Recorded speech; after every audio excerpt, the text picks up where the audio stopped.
always had an interest in science and technology, and then I did have the opportunity to shadow doctors when I was growing up, when I was in high school, and you really start noticing that there's a certain interaction you have with your patients. Hi, Sunny, how are you? I'm very good, how are you? So that doctor-patient relationship is a unique experience, and so I really enjoyed that relationship building. I enjoyed making those connections, and I felt like I had a lot to offer with connecting with people and offering my scientific expertise. When I stand for a long time, it hurts. When I sit for a long time, it hurts. Orthopedics is the best specialty in all of medicine, I'm convinced.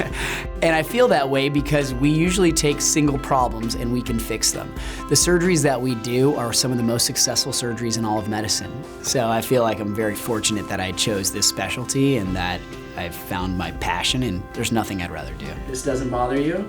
So this is hip motion. So if it was your hip, you would be hurting if I did this. I had a variety of job opportunities when coming back to the area, and really Torrance Memorial is the one that impressed me the most. They had a lot to offer. They were creating a program for joint replacement and creating a center of excellence, and it felt like the easiest transition from the university setting. And I think we have the staff, we have the doctors, and we have the team to really help treat almost everything. And so I thought it was a great opportunity to really help a local community hospital expand and really take it to the next level. And I've really enjoyed living here.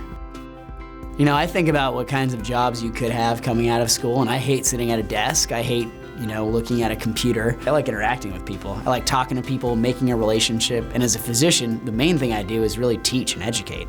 My job is really to educate a patient about what's going on and help them decide if surgery is right for them or not. And if it's not, then help them figure out what are the other options that I can help them with. So really, I feel like I'm an educator. I'm teaching people every day about things, and I love it. I'm Dr. John Philip Andrawis with Torrance Memorial Physician Network.